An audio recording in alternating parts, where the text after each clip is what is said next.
Sorry for the wobbly image, guys, but these are two young roe deer.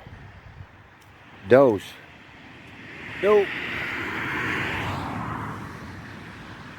And these are from this year.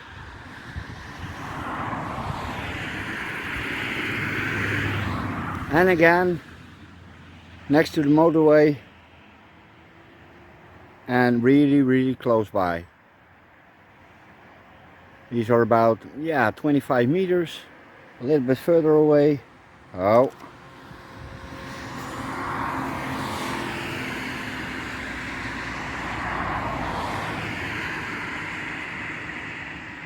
Well, this is a perfect start of the day. The subject of today is yeah, there they go. I'm doing a video on some stuff that's been left behind by former conquerors or conquerors to be. So yay, let's go to war.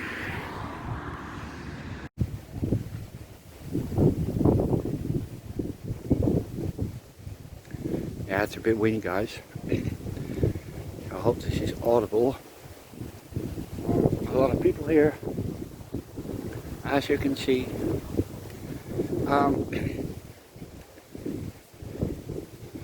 This is I'm gonna do this another way. Hold up. So this is better. The big stone you just saw is to commemorate the ass kicking we gave the Dutch in 1345. On the stone it says "Lever als slaaf," which means death before slavery. And the Dutch tried a few times. And this is, you can see it's high, it's 50 meters high. This is the Red Cliff. Not called so for the battle, but of the red clay. And if you look closely, there on the horizon, you can see that's the North Holland, the province of North Holland. And as I said, they really wanted the Frisians to join the Union, but we wouldn't have none of that. So in 1345 they sailed from the other side to this side. It was Zuiderzee back then.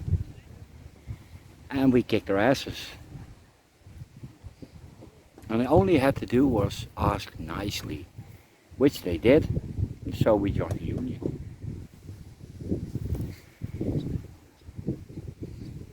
That's the oldest battle we have, remnants, commemorations. I feel a bit uneasy. I'm not in my own county anymore. I crossed the border. Yeah, if you see this on widescreen, or a big screen, there's a really big ship which is going to that side, and there's the big closing dike that made this a freshwater lake. But we still call it sea. At least, yeah, I do. Man, I need an electric bike. Yes, I really do. It's really windy and it's coming from the wrong side, and I have to push back.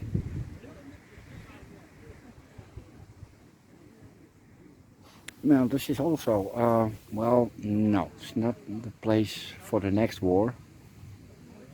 Not a good spot.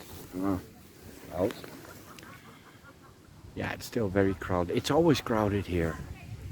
And once a year you have some sort of ceremony, and that always attracts some really sketchy people. People that want Frisia to be independent, and Yeah, no, I'm not that Frisian. I am Frisian, but what the hell do we have to support ourselves? Absolutely nothing. Okay, next war.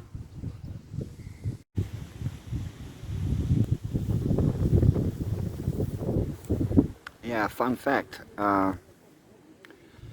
Some of the parts of the movie Dunkirk were filmed here on this lake. They needed a large body of water without a lot of depth and swells. So this was the best next thing to the English Channel or the French Channel, whichever side you live on. But yay, film history was made here. Yeah, I'm gonna throw in a little bit different history. That little building you see was until, well, 10-15 years ago the smallest fishing harbor and fishing markets of Western Europe. Yeah, there are still a few small fishermen here, about this big, really tiny. And oh, traffic, always traffic here. But they caught their flounders and, yeah, something that looks like anchovies, and that's where it was brought in and sold. Yeah, it's a restaurant now that sells fish. Oh, ambulance.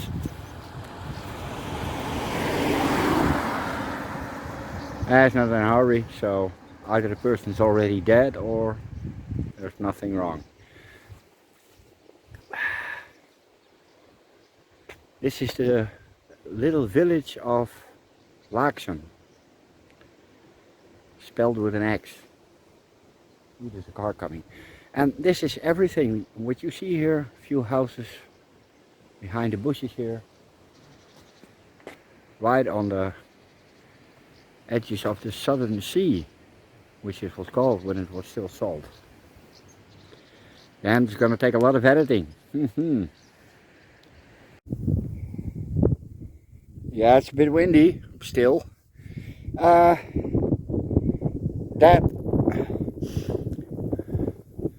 is the golden hoop,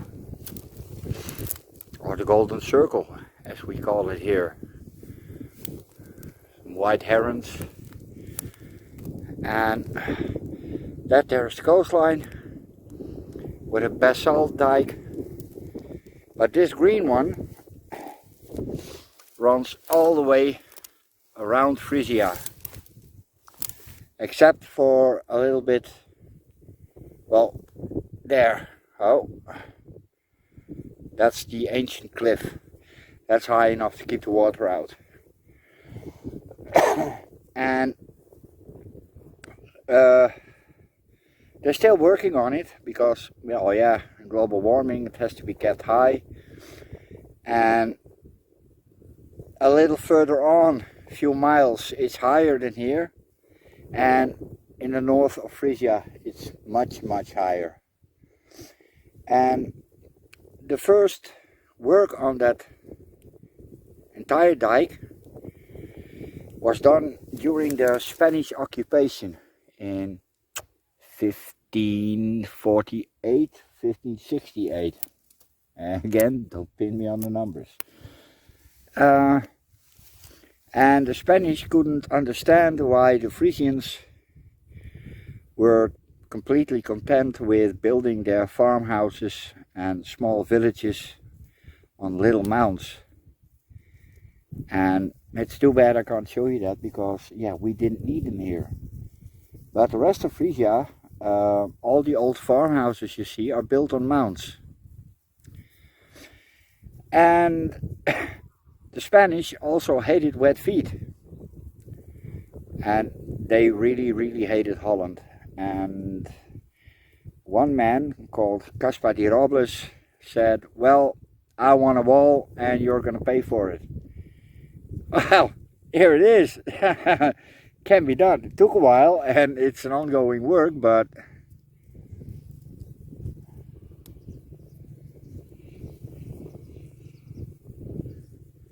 as you can see in the distance, a lot of big sailing ships.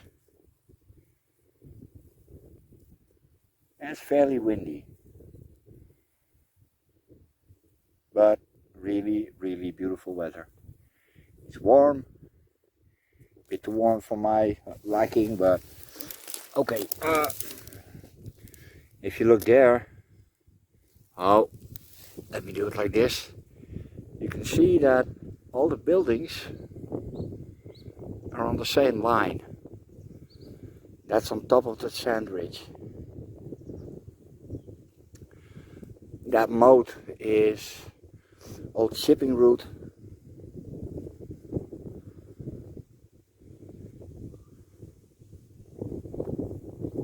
Yeah, it's really peaceful here.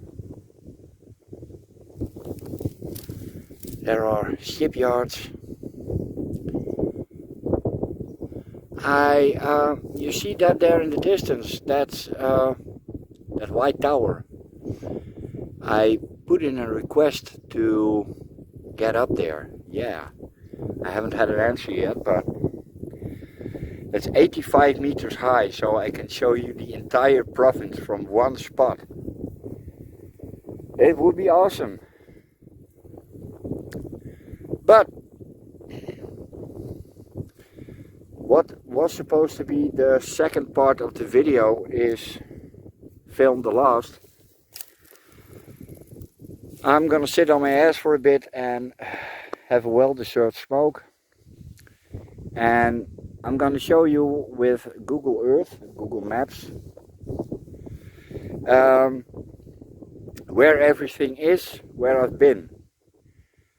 And that also shows why, well yeah, Margaret asked me, how do I find my way home? Well, I can show you how small it is here. Okay, I can't say that's it because there will be more after this. Okay, war number 3, occupation number 2.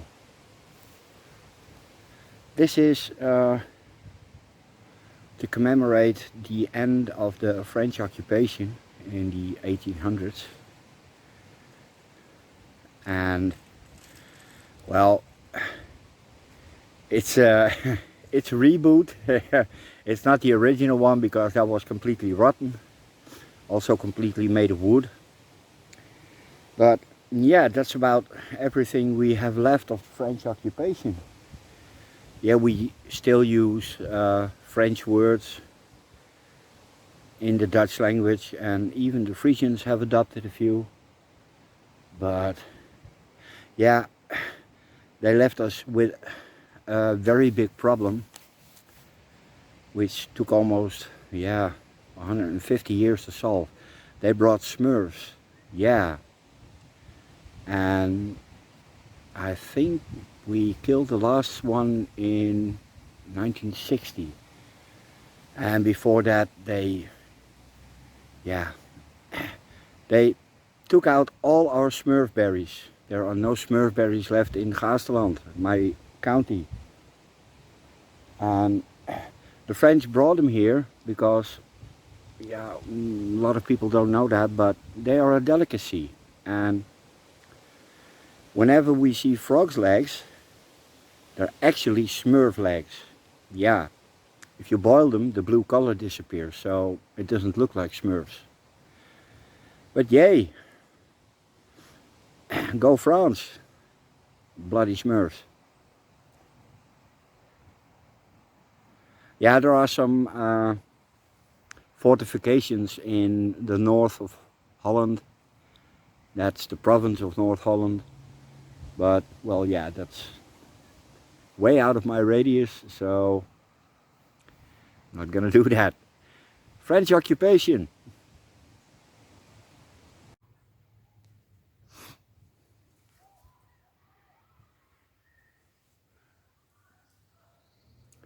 This always reminds me of the Belgian countryside in the Ardennes. Small village on a ridge. And it has more truth to it than you think.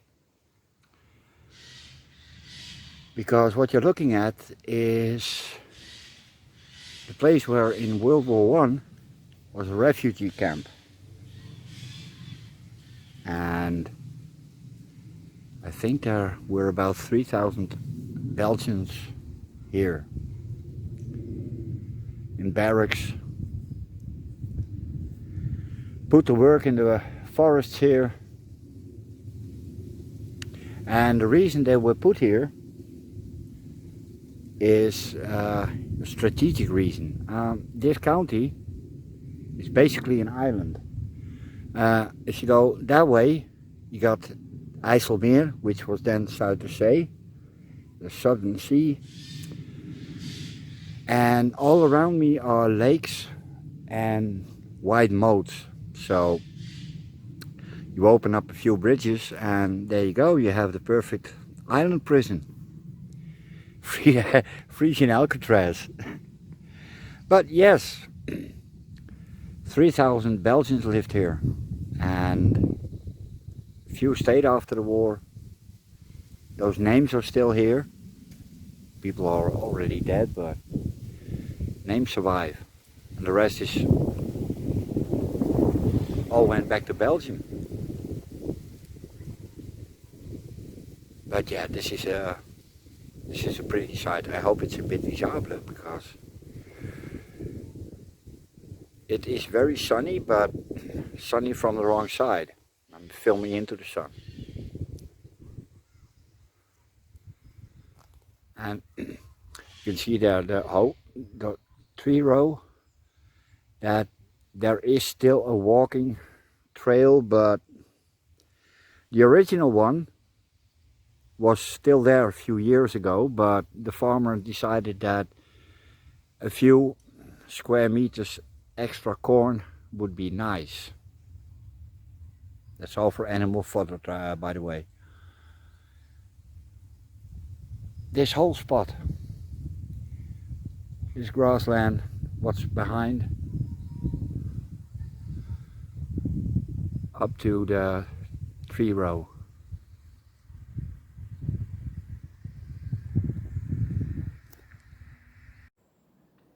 Okay, you already saw the last bunkers from World War II. So it's not really in the way in my way home. So I'm gonna do this. This is a memorial place for two resistance members, fighters, that did something that pissed off the Nazis, and they were shot here in 1945 in February. 3 months later we were liberated. But there are more of these memorials, and there are a few that are hidden away in the forest. There's another one like this somewhere around here, but that's really hidden, and I usually stumble across it. There are some more that are also far away from people, few along the coast, and some just far away in some meadow. Okay, World War II. Okay, the war that never happened, also known as World War III. Yeah.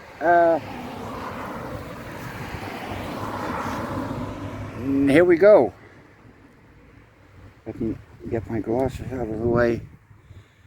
Da-da, da-da, din, din, din, din, din, din, din, din, din. This is a watchtower. It was built in 1951 or 1953. Don't pin me on the numbers, on any numbers. I mean, I'm not a historian, so mainly guesswork. I hope this is a little bit audible because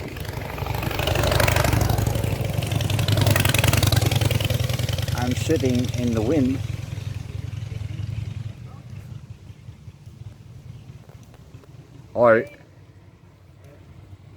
But yay, you can see there, there's a little room where, yeah, it's summer, guys, last weeks of summer, so it's busy here. It's always busy here.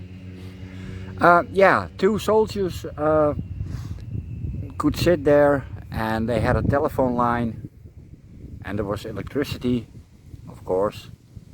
And when the Russian bombers came, they could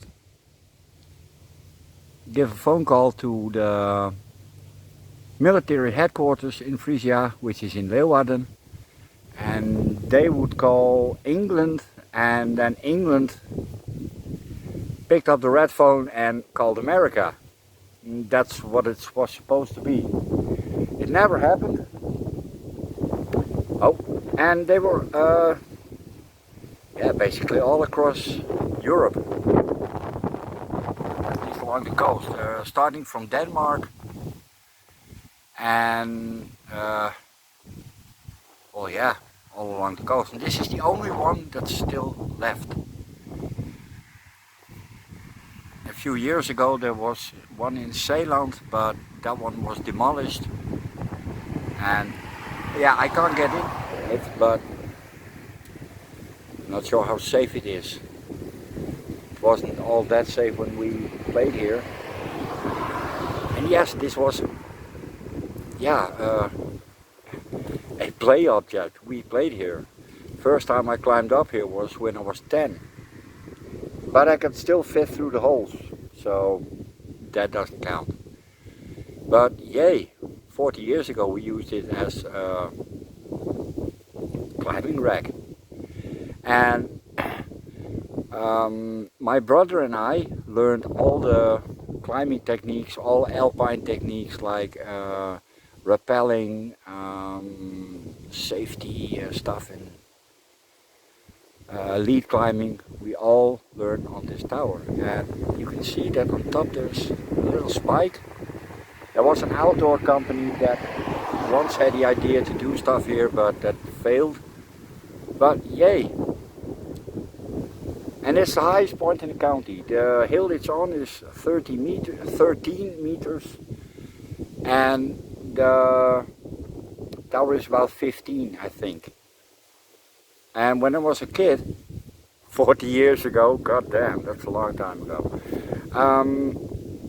the forest behind it was way smaller. You could see for miles, really.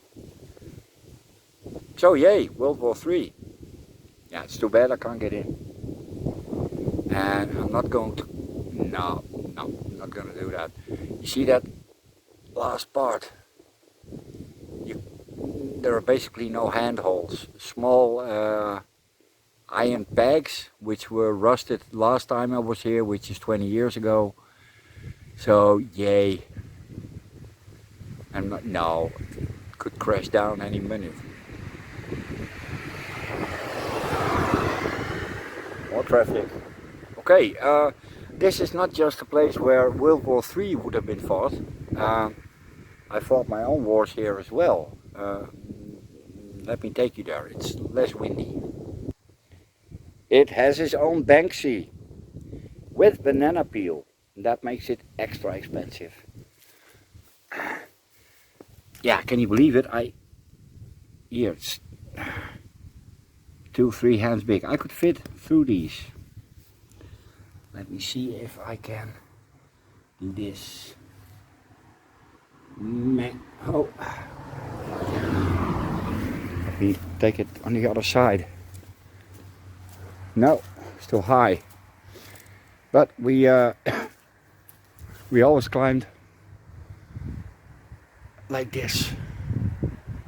Awesome. Okay, you can see there's a track. That's what I'm going to follow, because there's a ground fortress here, which was captured by my brothers and the gang from the boys from this village, and we inherited that, but we got kicked out, fought a few wars over it, but no, we never got it back. But we enjoyed it for many years. If I can find it, I think I can. Let me pause you. You can see here is a ditch. Now it's almost completely full, but that went here. Here in this pit.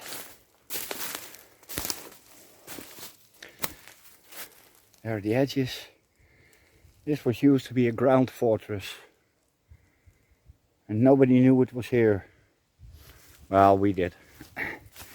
But it was really creepy. It's about 10 meters underground, fortified and such. And there are loads and loads more of these huts all across the county in the forest. Most of them built by us.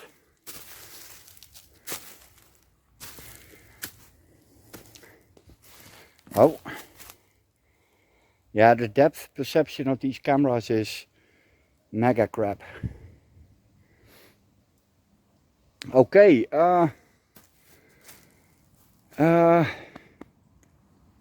I have to make one more video to complete it all, and it's already really vague. Yeah, I have to do the Spanish occupation, which is a video way before this one, but I couldn't finish it the last time I had the chance to. Really bad English. Man, a lot of motorbikes today. So yay, I'm going to do the last run.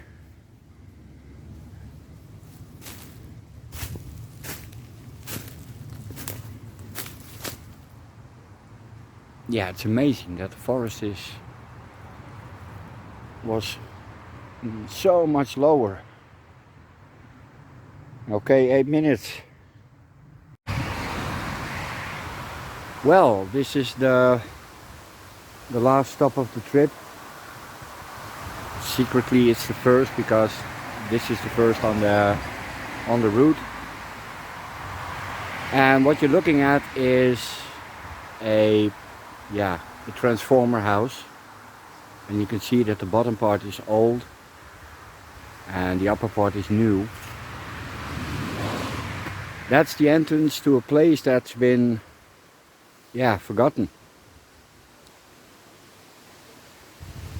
I don't think most folks know that it's here and why it is here, but yeah, and a little bit of a clue are the names you see here. There's Rama, Nabila, and there's a lot more. They're all Indonesian names.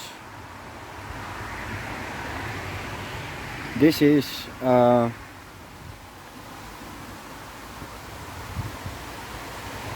these are the remnants of a refugee camp. When the Second World War was over, Holland did its best because, well, yeah, we were bombed to crap and no money. So we wanted our colony back. And we did so with brute force. And it's a bit of a dark page in Dutch history. It's not taught in schools. I had to find out another way. And there's basically nothing left. When I was a little kid, you could still see some remnants of the stonework where the barracks were placed. But that's all gone now. But yay, that was in 1946 until 1948, but don't pin me on those numbers. And the reason we stopped was because America threatened to call off the Marshall Aid, which was $100 million. And in those days, that's, well, do the math. I think it's more like a few billion in today's money. And, well, yeah, we had to give that up. And because we had a lot of people working for us, they had to be, evacuated. Not to get political, but same shit is happening in Afghanistan at the moment. But as with all colonial powers and their former subjects, we didn't want them here. So we brought them here to a place that's really far away from other villages. And yeah, let me see. I'm gonna pause you and go to the place I want to show you. This is a place where the mosque of Kamp Wildemerk was, which was the living place for Islamic Malukus. So they came from the islands of Maluku. And what you see down there, that's Bahasa. That's the language of Indonesia. And you can see there are still people coming here.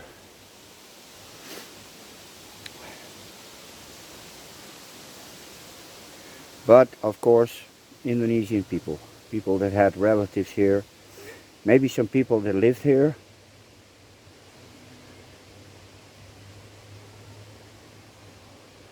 Yeah, and like I said,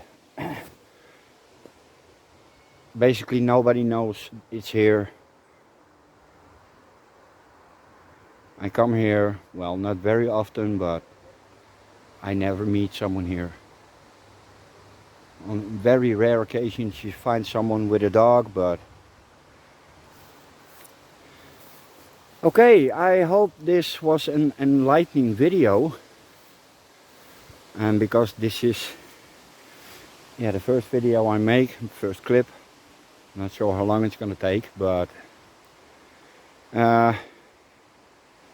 yeah, that's it. Later.